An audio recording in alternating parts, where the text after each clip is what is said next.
laid down his life for who? Me. You gotta be kidding. All the human beings I've met in life, I never had one say, I lay down my life for you, Wade. I mean, and here's the thing. He had the power to say, time out, don't want to do this no more, send a legion of angels, we're going to destroy this whole earth, and we're going to start all over again. But no. He said, I'm laying it down. Do you know he went through the same warfare? Yes. He was tempted, the Bible says, Jesus was tempted at every point as we were, yet without sin. There's not a temptation you can think of that Jesus didn't already go through. He just refused to bow down to his flesh and his soul and walk according to the Father's will.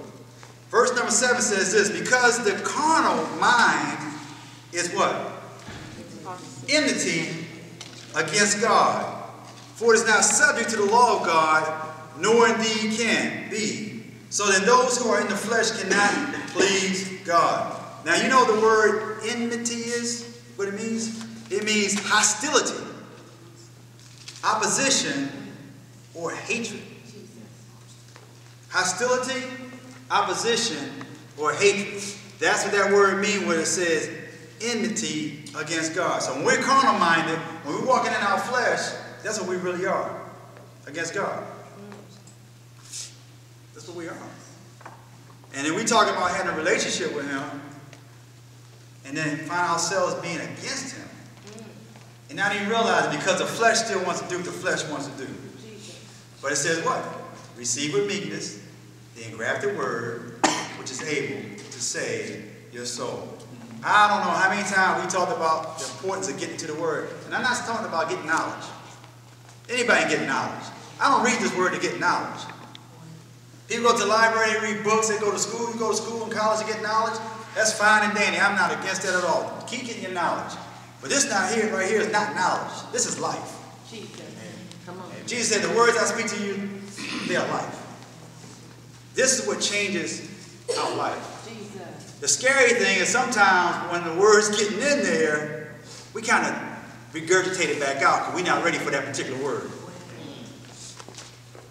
God wants to deal with us in specific areas, and we say, you know what, I read the word about that, but I'm just not ready. I'm just not ready to make that word a part of my life. Forgiveness. You know what that woman did to me? You know what that man did to me? You know what that child, you know what that person did to me? And guess what? When we walk in unforgiveness, you know who's in bondage. It's not the people. They're going on with their life, they're going on with their death, they're going on with their whatever. We still left here. Feeling the effects of not walking in forgiveness, and they're not even staying in front of us anymore. They're gone. And Satan said, I'll play that card. I'm telling you what, that's a strong card there. He'll throw that one at us 24/7.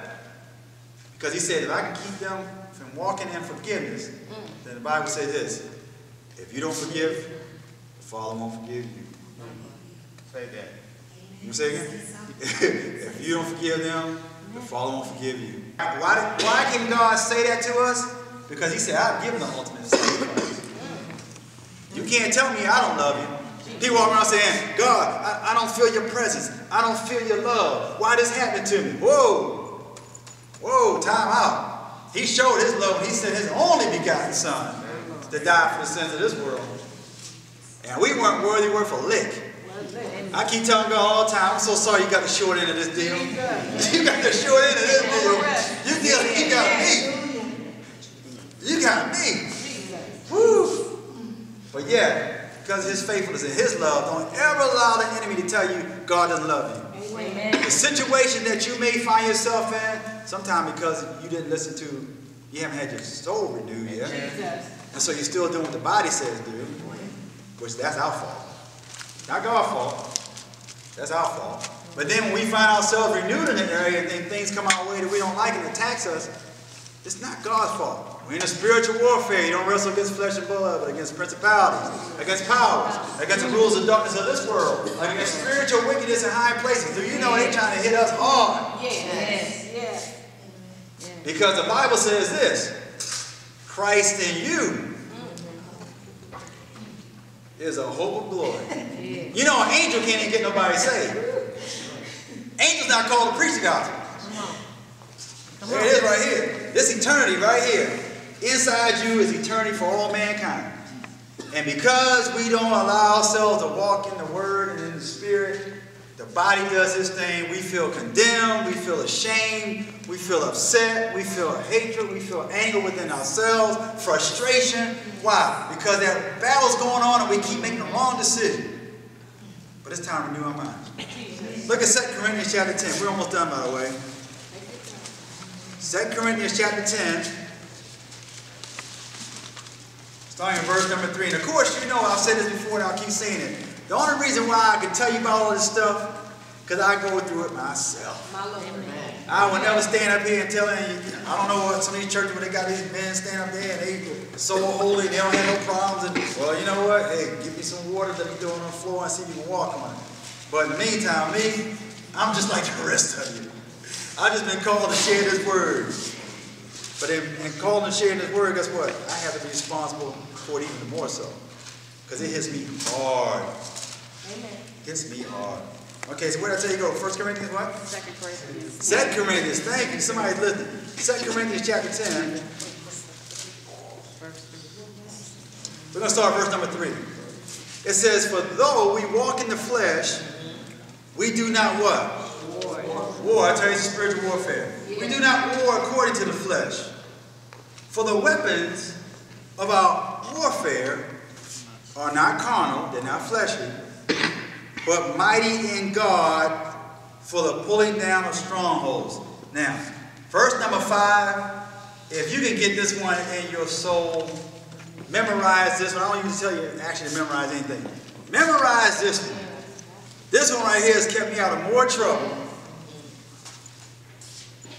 It says in verse 5, casting down imaginations and every high thing that exalts itself against the knowledge of God, and bring into captivity some thoughts? Every thought. Every thought to the obedience of Christ. If we couldn't do it, it wouldn't be in the Word. Jesus. That's why I say when those thoughts come to our minds, those bad thoughts are not a sin. Because you rationalize, you going in your mind, okay, do what? I know it's not right what the Word says, but, and then you find yourself not committing that sin, you have not sinned. You're going through the process. Talked about Jesus in the garden. Jesus was supposed to go and die for our sins, correct? In the garden, what did Jesus say to his Father? Father, let this cup pass from me. He prayed 3 times, which that just reminds me. You can pray 3, 4, 5, 7, 10, 20, until you get it settled in your spirit. Jesus did it 3 times. He said, Father, let this cup pass from me. If the thought was a sin, then Jesus had already sinned, because he came to fulfill the Father's will. But then he rationalized it, went through his soul, went through his spirit, man, and said, nevertheless, not my will, thy will be done. I'm telling you, we all go through it. Some of us get upset because we have the thoughts. When you go to bed at night and you get that bad dream, it's not you. It might have been a lasagna you had. It might have been some TV you watched, which is not good for the soul sometimes, eh? But what I'm saying is this. Don't allow it to pull you down, saints. Don't allow Satan to tell you that you're not worthy to do what God called you to do because you're battling that warfare. We're all going through the same thing.